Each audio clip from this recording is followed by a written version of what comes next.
Hello, everyone. Welcome back to our special edition of the podcast where we have on some very special guests, some very special people with some very, very special talents. And today is no exception. Today we have the man himself, calls himself Tree Theater. How are we doing today, sir? Wonderful. Thanks for having me. Absolutely, man. Tyler, do you want to start off with a question or shall I? I could definitely start off with a question. So your new album, Haven, has come out. It's fantastic. I've been listening to it a lot. I've been delivering a lot of groceries this week because I got laid off from my job, and your album has been on repeat in my car. So I just want you to know I've been listening to it a good bit. I'm glad. I was curious, and I wanted to ask, and I wasn't sure the right way to form this question, but in what environment do you expect your music is listened to most often? Do you think people have it playing in their house? Do you think it's playing at parties? Like what environment do you think people consume your music the most? That's a great question. I'm not sure. I mean, when I write it, I write most of my music for me. So I'm usually out like hiking or just going on walks. So I'd assume it'd be people that are outside doing stuff, but I mean, I think it sounds cool anywhere. So I don't know. Good question. Thank you. I was curious about actually, because you've put out something like, 3 albums in the past 3 years? Yeah, a bunch of albums and EPs. I'm just putting stuff out all the time. That is a massive amount of music to produce in that amount of time. And from what I can gather, you do just about everything yourself. Pretty much, minus like collaborative vocals or maybe like an instrument here or there, but most of the instrumental is me. But yeah, lots of music in a short amount of time. But that's got to be like a constant grind. Is something about, like, I know some people talk about music as almost like it's second nature, like breathing, right? I'm assuming that's kind of what it's like for you, where it's like it's part of your everyday routine and it just ends up on streaming platforms. Is that kind of how you see it? Or is it more of, because there's some people call it like the constant music grind, and everybody's on that right now. You see artists putting out lots and lots of material these days, but 3 albums in 3 years, along with the amount of, I looked through your Apple Music stuff, the amount of singles that you put out is ridiculous. Like, yeah. I just have to assume you really, really enjoy what you're doing. I mean, it all starts just from the passion of doing it just for me. I mean, that's how it started. It was just kind of like making stuff that I want to listen to. But I mean, there definitely is an angle of like trying to make money from it and trying to like, right, of course. And create something that'll hopefully be like my full-time job one day. So it's both of those things that kind of just, force me into doing it all the time. So yeah, that's a good drive. Yeah. The singles, I'd say, is more, I'm not a huge fan of just like, I'll put out pretty much an album in singles and then I'll just put it out in an album just to kind of organize it all. But that's really just the gotcha. That's more for marketing. Like, if I had it my way, I would just put out albums like whenever and then just let them speak for themselves. But right. It's also about constant material, giving people the content to consume, because if you don't do that, then you eventually fall off the map, right? So you have to keep it's like a constant flow, right? That's the musical climate, is just you have to always, like, every month it seems like you have to put something out, or else like you'll see the numbers start to dip a little bit. So it's really just trying to keep up with it, and it's sad that that's the way it is, but I mean, it's right, easy for me because I think it, like you said, is kind of just like breathing at this point. But right. Is it kind of stressful though? Every once in a while, you feel a little bit. Recently, yeah, because I'm working on another one because I'm trying to drop a second one this year. So I'm definitely. God damn, dude. Yeah. Holy shit. I was like, I don't know. I wasn't really listening back to Haven. There's things that like I wanted to change about it, and like I had a bunch of other songs written. Like I felt like the production wasn't quite where I wanted it, but I feel like there's another set of songs that kind of went along with that I want to put out. And sister album. Kinda, yeah. But I feel like since like I want to strike while the iron's hot, so I'm really trying to just get really put it all out there this year and then see where I'm at and then maybe take a break. But Yeah. yeah, I haven't really taken a break. So I'm curious, do you suffer from the syndrome that artists get where it's you have something that you're sitting on and it's so close to completion, but there's always that thing in the back of your mind, oh, if I tweak this, oh, if I do this little thing, it'll just make it that much better. And those just keep stacking up to the point where it's like, all right, I'm never actually going to release this song, so I have to just kind of put it out as is. You find yourself in that spot a lot? Definitely. Yeah. The last song I put out just dropped a couple of days ago. I spent months tweaking it. I uploaded it and took it down like twice. And yeah, it's definitely like, it gets to the point where it's like you make changes that no one's going to notice, but for you, it's like, I wouldn't feel proud about it. Like I'll listen back to it and think like, man, I shouldn't have changed that. Like that's happened before where I've made changes that like listening back, I'm like, damn, I wish I just like kept it the way it was. Like the first Right. week. So yeah, definitely. Well, I just want to let you know that I listened to that song today, and I think that it is vibing as hell. So I think you did a good job on it. Good. That's good to hear. It's good to get a second set of ears on that one. Yeah, always, of course. Tyler, do you fix your mind to an objective when you're working on a track or even an album, like a task list checkbox form that you're trying to a certain, I don't know if it's a certain number of tracks or certain amount of instruments in a track, or do you just kind of go with the flow as it comes?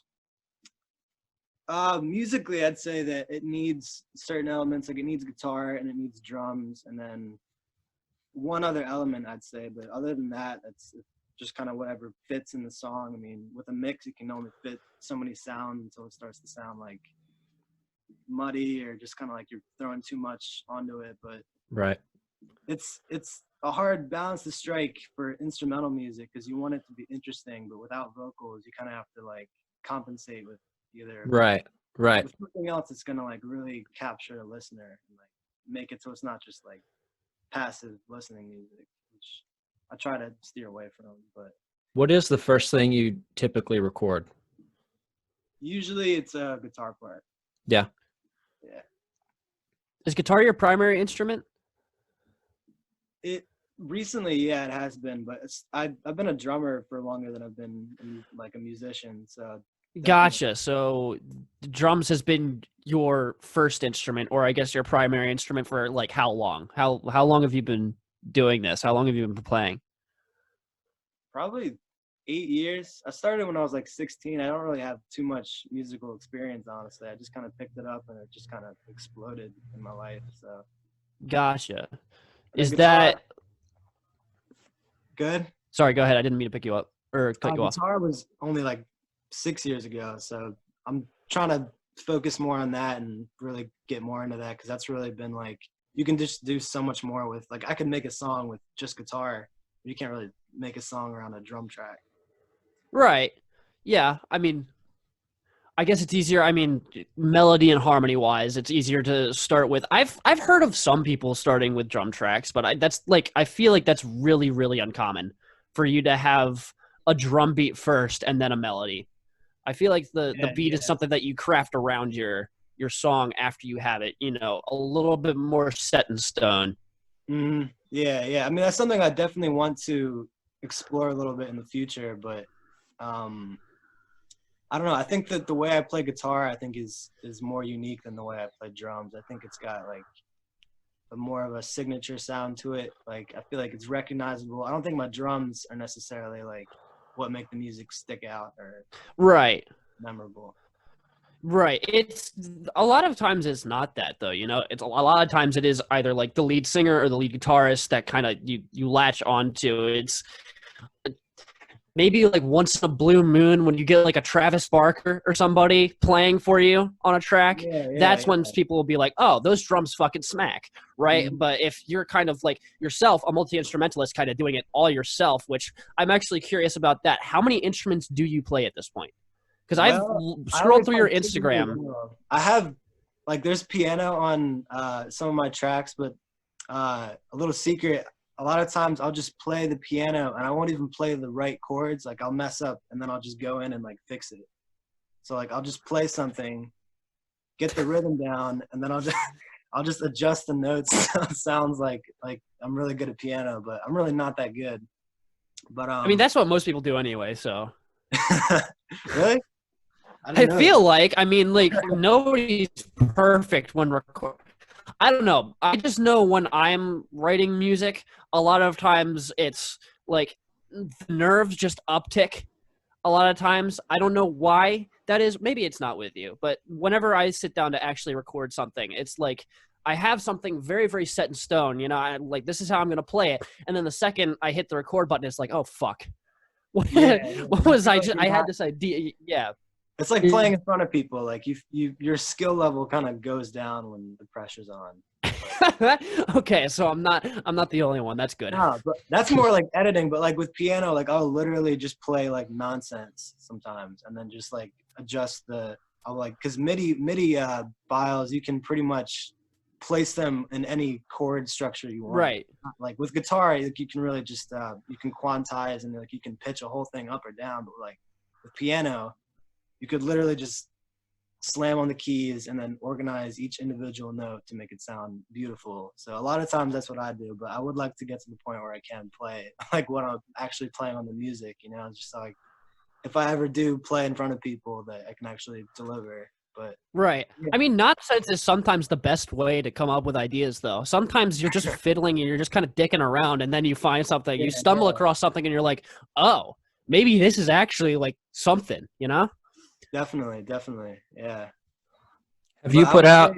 Really, just guitar and drums are my primary instruments, and I Gotcha. for that too. Have you put out any physical music? I put out a CD, which was really bad, but it was like my first album when I came up with the name Tree Theater, or the second. But it wasn't really good enough to put on Spotify. But like I made a bunch of CDs for my friends, but I haven't put anything in a physical CD or vinyl. I'd love to, but it's so expensive. And like, Yeah. Yeah. We were talking to an artist last week, and he has a record label, and he was explaining to us like right now with everything going on with COVID, that having an investment in physical music right now is like a really sketchy thing to do, because it's hard to even, he said that where his stuff is made is in Europe, and by the time it gets here, like it's hard to even get it to his door because everything is just a messed up process right now.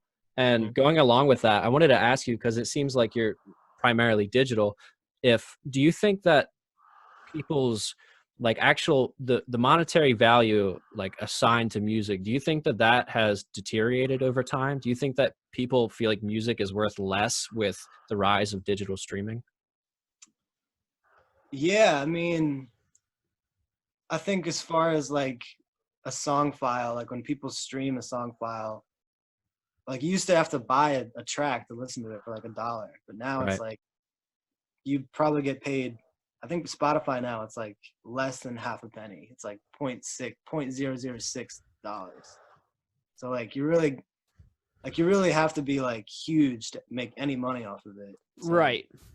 definitely in that sense, but I do think that with social media, it's easier to be like a celebrity these days. So I think if you can figure out a way to be like, I mean, obviously you have to have good music, but if you figure out a way to be a personality too, that can turn into money in other ways, like getting endorsements or, you know, sponsors or, you know, I don't really know a whole lot about that world because that's not really my thing. But I mean, I've seen a lot of people do it where their music isn't great, but like they're super attractive and they're good at, you know, they're good in front of a camera. It's a lot of radio. Yeah. Or a lot of radio music. Yeah. Yeah, definitely. It seems like that's where it's at now. It's more, you're kind of like subscribing to their personality, kind of like a YouTuber in a way. But I don't know. I think it's probably going to change now that things are kind of, it looks like things are going to be different for a while because of COVID and not being able to play shows. I mean, that's really where artists used to get most of the money, is from tours. But now they have to figure something else out. So maybe we'll start to see like artists kind of like saying, hey, Spotify, like we need more money, or we're going to figure out our own way to get our music out. I haven't thought about that. That would be nice. it's not fair, but it's also like it's such a fun job that like it makes sense. Like, you know, unless you're making really, really good music, you don't really deserve to make like tons of money doing it. Right. And there's so much of it. There's so Yeah, much to be consumed. because everyone's doing it, you know, or like Yeah. if everyone could do it, everyone would do it. So Did you have anything live in the mix before all of this hit? like shows, Yeah. I Is there had anything in the future that got put I'm on trying hold? to figure that out. I've been working with several different people, just trying to find like a band that like clicks. But I don't think I've found that yet. But last summer I was playing with a guy in Asheville, North Carolina, and we played a handful of shows. But yeah, I don't think it. He started his own project and I moved, so it just kind of fell apart. But yeah, I haven't really It met happens. a person. Yeah, I mean it's weird because it's you got to find someone who wants to play like your music and like kind of commit to your projects. Someone who's on the same wavelength and not on their own like artistry, you know, it's not somebody who's moving around, not somebody who's on like the constant grind, constantly moving around, constantly playing shows, constantly just untraceable, you know, somebody who you can actually sit down with and jam and really figure out, you know, your shit. Just Mhm. to have something concrete, I guess. Yeah, and I think that'll come with time, and I'm sure that if I keep just working in the direction I'm going, and I think if the music had more influence, I think I could probably find something easier because I think more people would come to me. But yeah, I mean, right now I'm just trying to make the best music I can, and if that becomes a possibility, I would definitely hop on that. I was curious about because from what I gather from your social media, you do your own artwork. Most of it, yeah. I don't do the videos, and I've worked with other designers, but most of the stuff recently has been me. I'm curious, what is the process behind that? Because it looks sick. What do you use for that? How long have you been doing that shit? Because it's cool. Most of it was just so there's these apps called there's one called Mirror Lab and there's one called Glitch Lab, and you can edit photos and do all this crazy shit. So I figured out, I just played with it. I just did it for fun for a while until I figured out like ways of doing it that just looked really cool. And then I figured out ways to kind of make like simple designs using Affinity Designer, which is kind of like a knockoff Photoshop. And then I would make simple things in there and then bring it into that app. And then, so I would just pretty much make something simple or take a picture, and then it'll bounce between all these different apps, which are free apps, or they're like a couple bucks, but like, it's crazy the stuff you can do for little to no money and with little to no experience. But Yeah, seriously, because a lot of it looks really professional. I appreciate that. Yeah, because I have almost no like real design experience other than just what I make for myself. So like I don't know if I'd be able to like take clients for design because I really only know how to make that kind of artwork. But it's cool Right. and it's fun, and it saves me money on paying other designers to make like cover art for me. I think the thing is, I think it kind of describes your music kind of well, though. So I like don't fix what's not broke, right? Exactly. Because it's not even fucking close to broke. It looks really cool, and I think like it kind of describes the simp. How am I gonna put this? The vibrant simplicity that your music kind of that's kind of like the vibe that I get a lot of times. Just very Right, colorful, yeah, but yeah. also very kind of just vibing.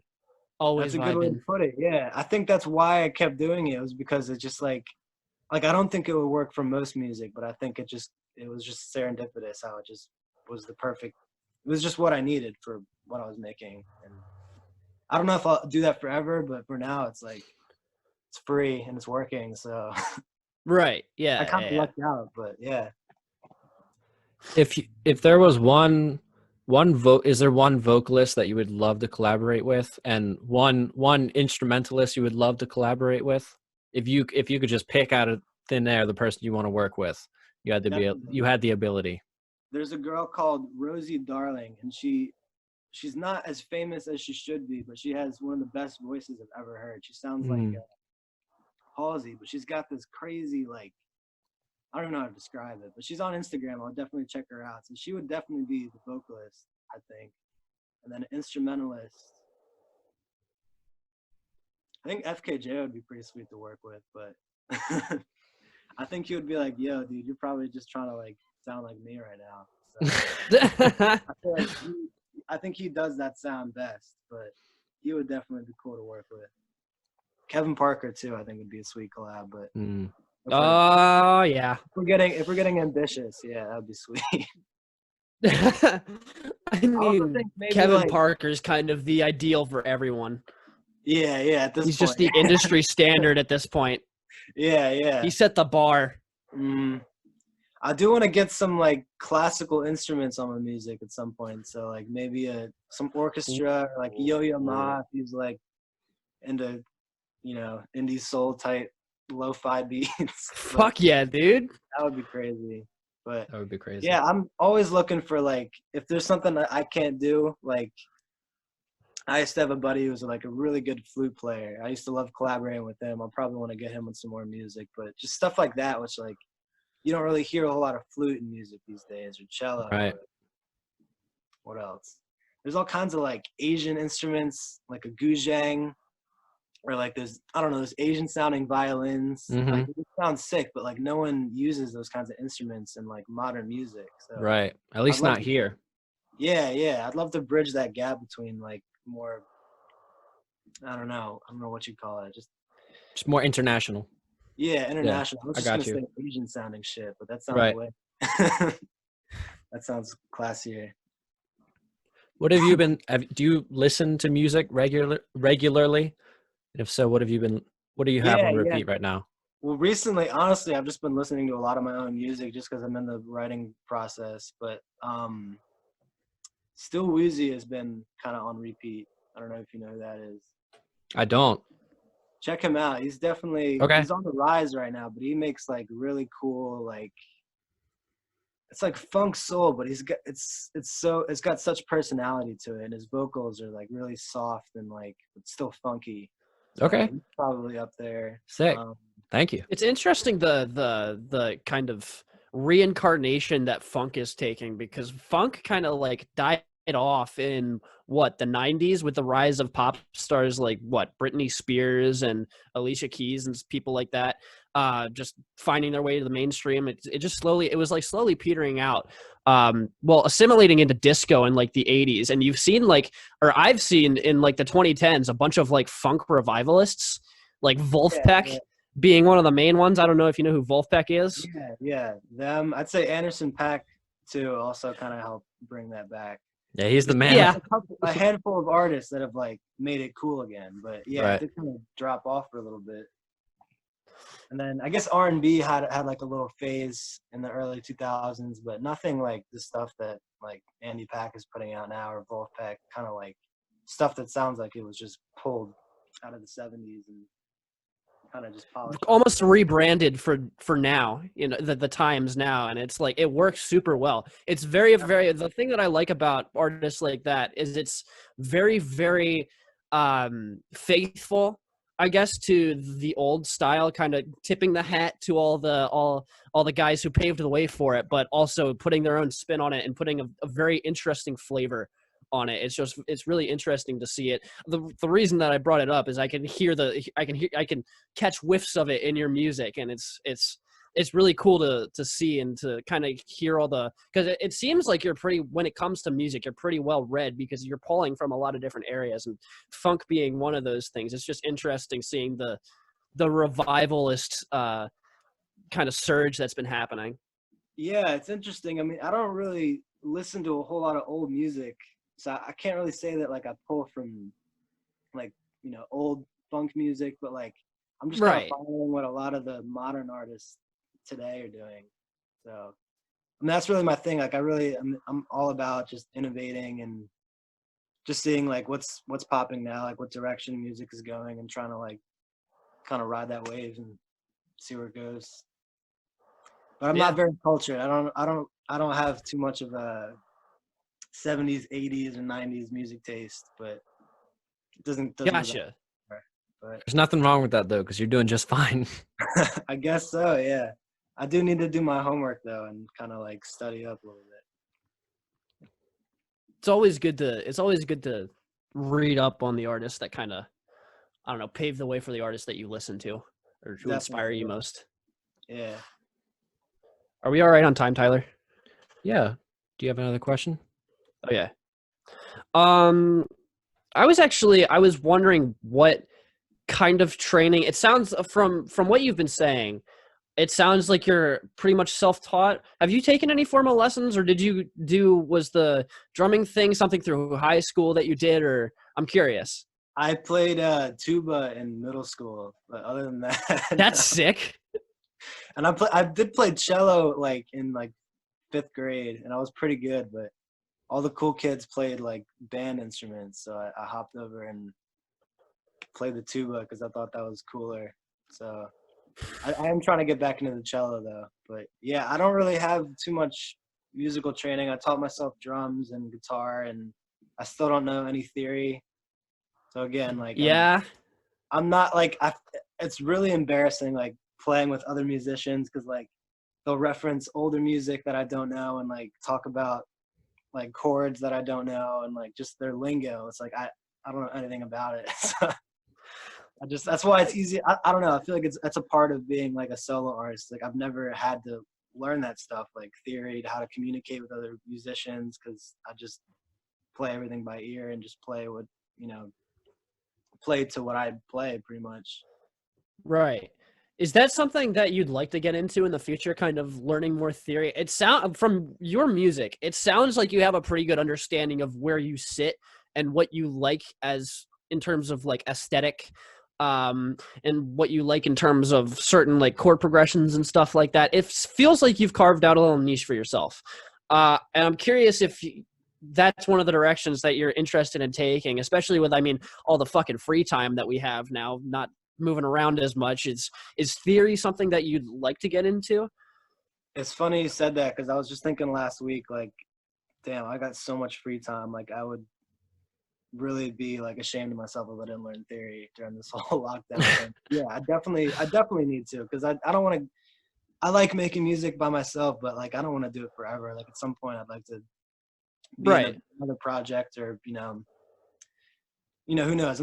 Maybe I won't do this forever, and then I want to hop on someone else's band or something. But yeah, I definitely need to learn some theory. But I've just been so like laser focused to the point where like it's almost like unhealthy. But yeah, that's definitely on the list of things to do.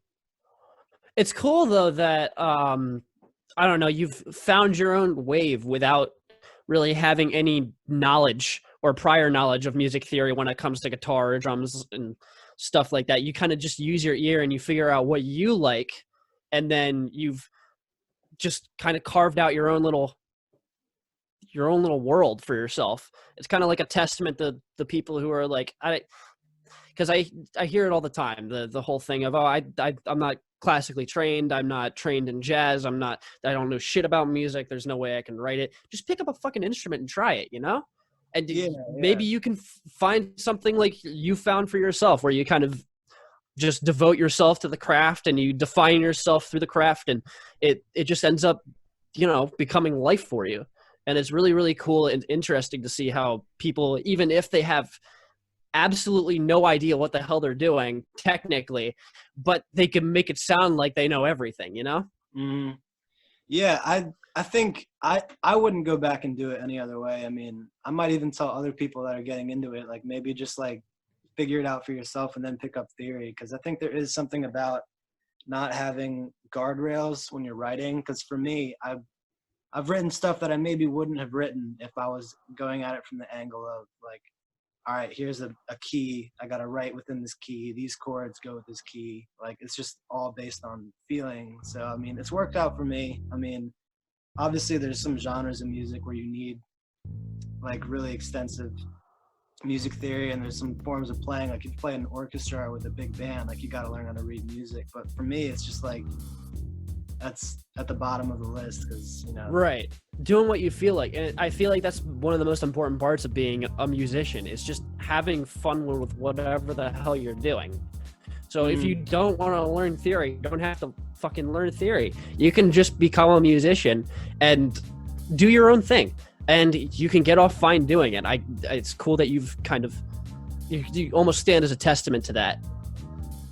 Yeah, definitely. And yeah, I mean, that's just what I would say to anyone else who was kind of like going at it from my angle. It's just feel it out, and then if you feel like you need theory, explore that. But I mean, I think feeling should be first.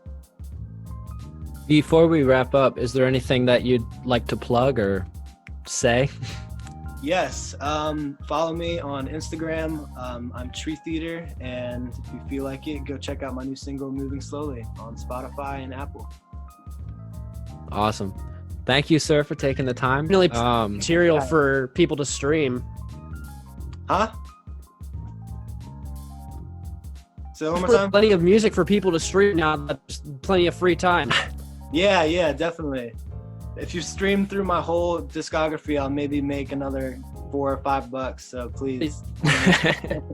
Awesome. All right. Well, stay safe, and hopefully in the future we'll be able to have you on again and talk about the new things that have occurred since. So For sure. Awesome. Thank you, sir. Cool. Thank you. Day. Take care, guys. See ya.